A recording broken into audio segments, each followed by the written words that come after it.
A invasão da Ucrânia tem se mostrado um grande erro. A guerra na Ucrânia teve início em 24 de fevereiro de 2022, após Putin ter declarado as regiões de Donetsk e Luhansk como independente, e então a Rússia lançou uma invasão em larga escala na Ucrânia.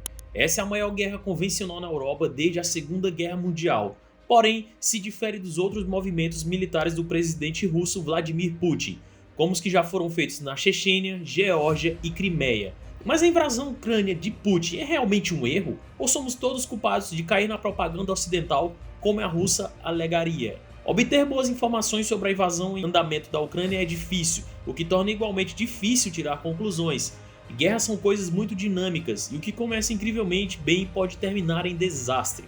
Nesse caso, consequências estão gerando fortalecimento da OTAN, repulsa da comunidade internacional, diversas sanções à Rússia e a resistência do povo ucraniano, que tem sido bastante firme em relação às investidas russas. Além disso, agora essa invasão pode custar caro para a economia russa e pode trazer consequências que vão acabar afetando toda a estrutura financeira do país.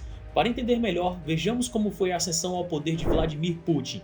A Rússia vivia um cenário caótico em 1999, sofrendo uma hiperinflação desde o início dos anos 90. A taxa de desemprego era alta, de 13%.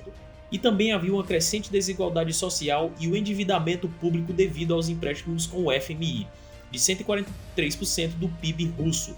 Mas no início do século XXI, a Rússia conseguiu obter um rápido crescimento econômico, e foi impulsionado pelo boom das commodities. Com isso, houve um crescimento da classe média, controlando a inflação e o país entrando para um cenário de estabilidade e otimismo econômico. Contudo, a invasão na Ucrânia altera esse otimismo, pois o país teme que com a guerra, os dias de instabilidade possam voltar.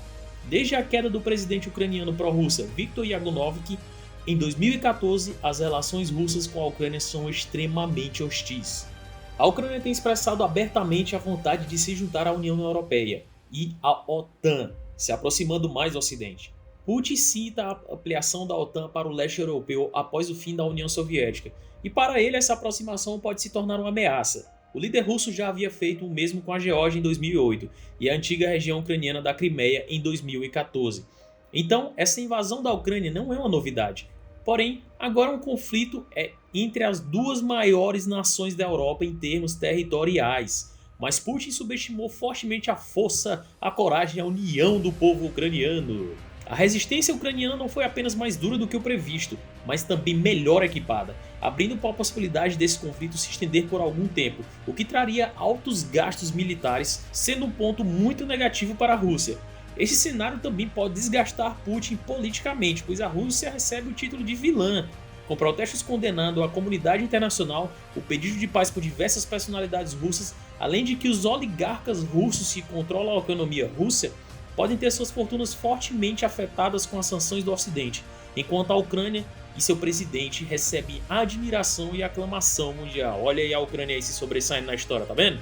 E para piorar, até mesmo a China, seu suposto maior aliado, não apoia a invasão russa, pois seu pilar histórico respeita a integridade territorial dos países e também porque isso pode afetar suas relações com os grandes parceiros comerciais do Ocidente. Mas se Putin estava tentando manter a OTAN longe da Ucrânia, essa intenção já é um desastre, pois a aliança está fortalecida com a sua presença militar no leste europeu, além de uma grande disposição de armas, munições e mísseis disponibilizados para ajudar a Ucrânia.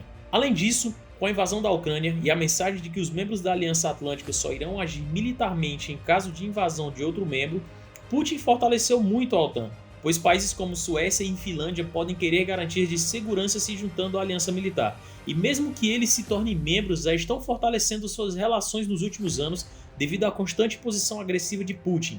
Isso também fortaleceu a união do Ocidente com países que eram historicamente neutros, como Suécia e Suíça, anunciando sanções contra Moscou e deixando de lado sua neutralidade. Outro ponto é de que o ataque russo representa o início de uma grande corrida armamentista no leste europeu. Já pensou?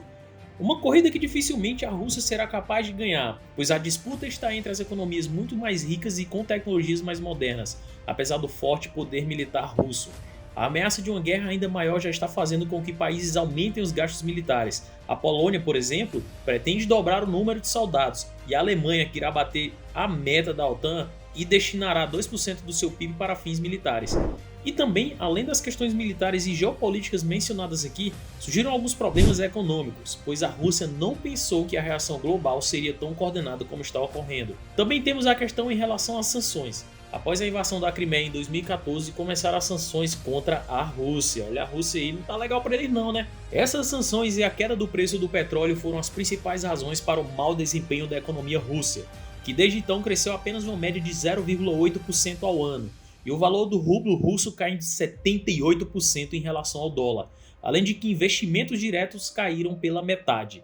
Essas sanções também são muito mais amplas e tiveram um efeito profundo na economia russa, com o rublo caindo 25% desde o início da invasão à Ucrânia. Com o fechamento do mercado de ações em Moscou e o Banco Central russo tendo que levar as taxas de juros de 9,5% para 20%, para evitar um colapso maior da moeda que faz com que os russos tentem sacar suas reservas em longas filas nos bancos. Isso deixa o sistema bancário do país bastante frágil. Além disso, alguns bancos russos foram excluídos do SWIFT, principal sistema de pagamento internacional, que é um sistema que tem como principal função permitir a troca de informações bancárias e transferências financeiras entre as instituições financeiras de mais de 200 países, padronizando as informações. Esse é o sistema mais influente de transações financeiras e, por mais que a Rússia tenha outra alternativa, um sistema conhecido como SPFS, os efeitos dessa exclusão serão muito mais fortes para a Rússia, principalmente porque isso pode trazer perdas de investimentos estrangeiros, como aconteceu com o Irã em 2014. Eles também perderam metade das suas receitas de exportação de petróleo e 30% do comércio exterior, mas a sanção que mais afeta a economia russa seja talvez o congelamento de ativos do Banco Central da Rússia, que restringe a capacidade do país de acessar suas reservas, que somam mais de 630 bilhões de dólares no exterior. Isso ameaça o desencadeamento de uma grande crise financeira, pois impede o país de conter a desvalorização do rublo. Essas sanções também podem fazer a Rússia perder o seu maior ativo para o uso político, o gás natural. Antes da invasão da Ucrânia, a Rússia fornecia 40% do gás utilizado no resto do continente europeu, muito usado para aquecimento. Neste momento, os Estados Unidos anunciaram um acordo para reduzir a dependência da Europa de recursos fósseis russos no setor energético. Porém, o ministro da Energia do Catar indicou que não é possível substituir o combustível totalmente, já que não é possível fazer a substituição do volume de gás que a Europa necessita sem interromper o fornecimento a outras partes do mundo. A Alemanha, que depende de quase 50% do gás russo, já avisou que não vai aceitar de jeito nenhum gás enviado através do gasoduto Nord Stream 2. O gasoduto de 10 milhões de euros que se estende por 1.200 km, que se tornou um pouco de contenção em meio à guerra da Ucrânia. Também vale mencionar que diversos países europeus estão buscando energia nuclear como alternativa. Uma resolução da Comissão Europeia promete acelerar o Plano Europeu de Autossuficiência Energética. O plano de descarbonização da economia da Europa prevê investimentos de quase $1 trilhão na transição energética. A fonte foi considerada limpa, ainda que não renovável. O presidente da França, Emmanuel Macron, já anunciou investimentos de 50 bilhões de euros para reativar o programa nuclear francês. Se os países europeus conseguirem reduzir essa dependência, a economia russa tende a ser devastadora, pois o petróleo e o gás representam hoje 2/3 das exportações da Rússia e metade do orçamento federal. Então, o ataque da Rússia à Ucrânia colocando o país em apuros e que pode demorar bastante para se recuperar, e o impacto até agora parece apontar para a Rússia cada vez mais pobre e isolada. Então é preciso aguardar para ver o resultado desse conflito, porque a Rússia não é flexível quanto aos acordos de paz, e a economia russa pode ficar mais imprevisível e possivelmente entrar em colapso. Bom, se você gostou desse vídeo, não se esqueça de se inscrever, deixar o like e comentar o que você acha dessa loucura toda. E, por favor, se inscreve, que é muito importante pra gente. Você sabia que mais da metade das pessoas que vêm aqui não são inscritas? Pois é. Então, senta o dedão nesse se inscrever, ativa o sininho, desce o like, comenta o que você acha aí e valeu!